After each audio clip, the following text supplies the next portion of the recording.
वंचित बहुजन आघाडीला महाविकास आघाडीमध्ये अधिकृत स्थान देण्यात आलेलं आहे। महाविकास आघाडीकडून पत्रक जाहीर करण्यात आलंय।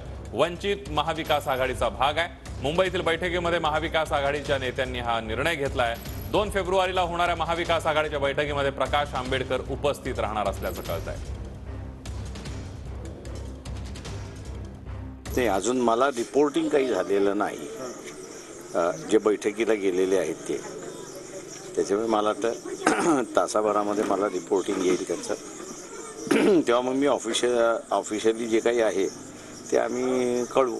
सर ते पत्र आहे आमच्याकडे पत्र आलेलं आहे। सोशल मीडियावर ते व्हायरल केलं जात आहे किंवा माध्यमांवर ते अजून आमच्याकडे आलेलं नाही। सोशल तुमच्याकडे आलेलं पत्र नाही, मग ते प्रत्यक्ष तुम्हाला का नाही बोलत असते किंवा तुमचा समावेश केलेला आहे तुम्हाला का नाही? आम्हाला अजून असं पत्र आलेलं नाही, एवढं मी तुम्हाला सांगतो। महाविकास आघाडीच्या अधिकृत घोषणेचं पत्र जाहीर करण्यात आलं। महान परंपरा असलेला देश हुकुमशाहीकडे जातोय। लोकशाहीचे नियम पायदळी तुडवले जात आहेत। 2024ला देशात झुंडशाहीने वेगळा निकाल लावला तर ही शेवटची निवडणूक ठरेल अशी शंका लोकांना वाटते। ही परिस्थिती बदलून राज्यात आणि देशात परिवर्तन घडावं यासाठी महाविकास आघाडीची स्थापना झाली।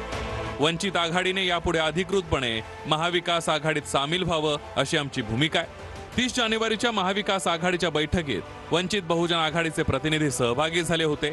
वंचित बहुजन आघाडीने महाविकास आघाडीमध्ये सामील व्हावं यावर शिवसेना, काँग्रेस आणि राष्ट्रवादीचं एकमत आहे। वंचित बहुजन आघाडीचा महाविकास आघाडीमध्ये समावेश केला आहे।